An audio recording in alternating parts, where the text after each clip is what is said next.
Have you ever wondered how a simple game of hitting a lightweight ball back and forth across a table became an Olympic sport? Well, let us delve deeper into the extraordinary journey of table tennis, from a leisurely pastime to an international sporting event. The tale begins in the late 19th century, the zenith of the Victorian era, a period characterized by its immense cultural changes and significant social shifts. Table tennis, then known by more informal names such as wiff-waff or ping-pong, made its first appearance during this transformative era.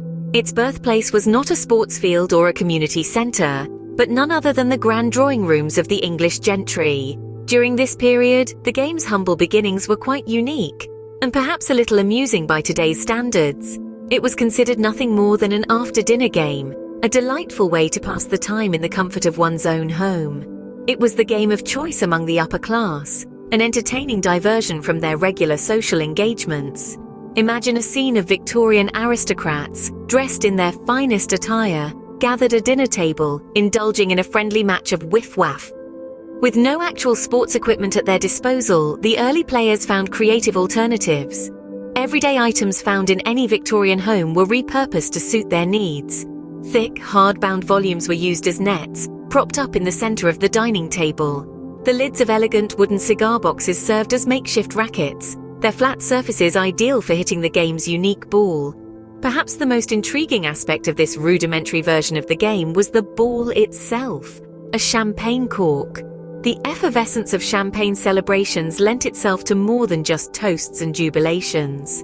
The leftover cork, generally considered as nothing more than waste, was transformed into a central piece of a whole new sporting endeavor. The cork's lightweight yet sturdy nature, combined with its round shape, made it the perfect choice. As it grew in popularity, the game slowly started to evolve. The cigar box lids yielded to specially made paddles, the books were replaced by nets, and the champagne cork was swapped out for a hollow, lightweight ball. The rules became more defined, and the once informal parlor game began its transformation into a serious sport. As the years went by, table tennis started to make its presence felt beyond the confines of the Victorian drawing rooms. It became a staple at community centres, schools and local clubs. It was no longer just a post-dinner amusement, but a chance for competition and camaraderie. The game's rise was meteoric, catching the attention of sports around the globe. Table tennis soon found a place in the global sports arena with the formation of the International Table Tennis Federation in the 1920s. From this point onwards, the sport continued to grow in stature, culminating in its inclusion in the Olympic Games in 1988. This marked a significant milestone in the game's history, elevating it from a light-hearted diversion to an internationally recognized and respected sport. From Victorian England to the grand international stadiums of today, table tennis has come a long way. It's a testament to how something that begins as a simple pastime can make its mark on the world stage. It was a humble beginning, with books serving as nets, lids of cigar boxes as rackets, and a champagne cork as the ball.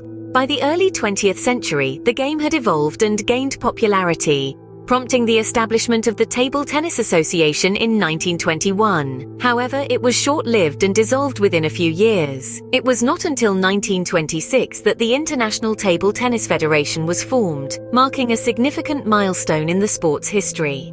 The first World Championships of table tennis took place in London in 1926, a testament to the growing popularity and acceptance of the sport. The game continued to evolve with the introduction of sponge rackets in the 1950s, which revolutionized the way the game was played. This new equipment allowed for a greater range of spin and speed, adding a new level of complexity and skill to the game. Fast forward to the 1980s, and table tennis was recognized as a medal sport in the Olympic Games, making its debut in Seoul, South Korea in 1988.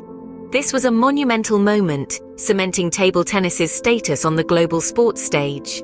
Table tennis has come a long way since its inception in the Victorian era. From a casual after-dinner game to an Olympic sport, it has captured the hearts of many, transcending borders and cultures. In summary, table tennis began as a parlor game in the late 19th century in England.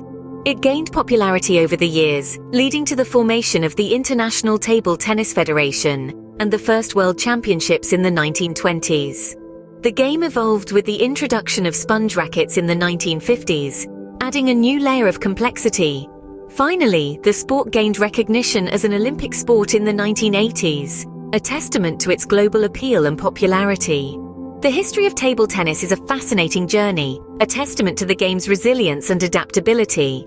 It's a sport that has evolved with the times, continually reinventing itself while staying true to its roots. So the next time you pick up a table tennis paddle, remember you're not just playing a game, you're part of a rich and vibrant history.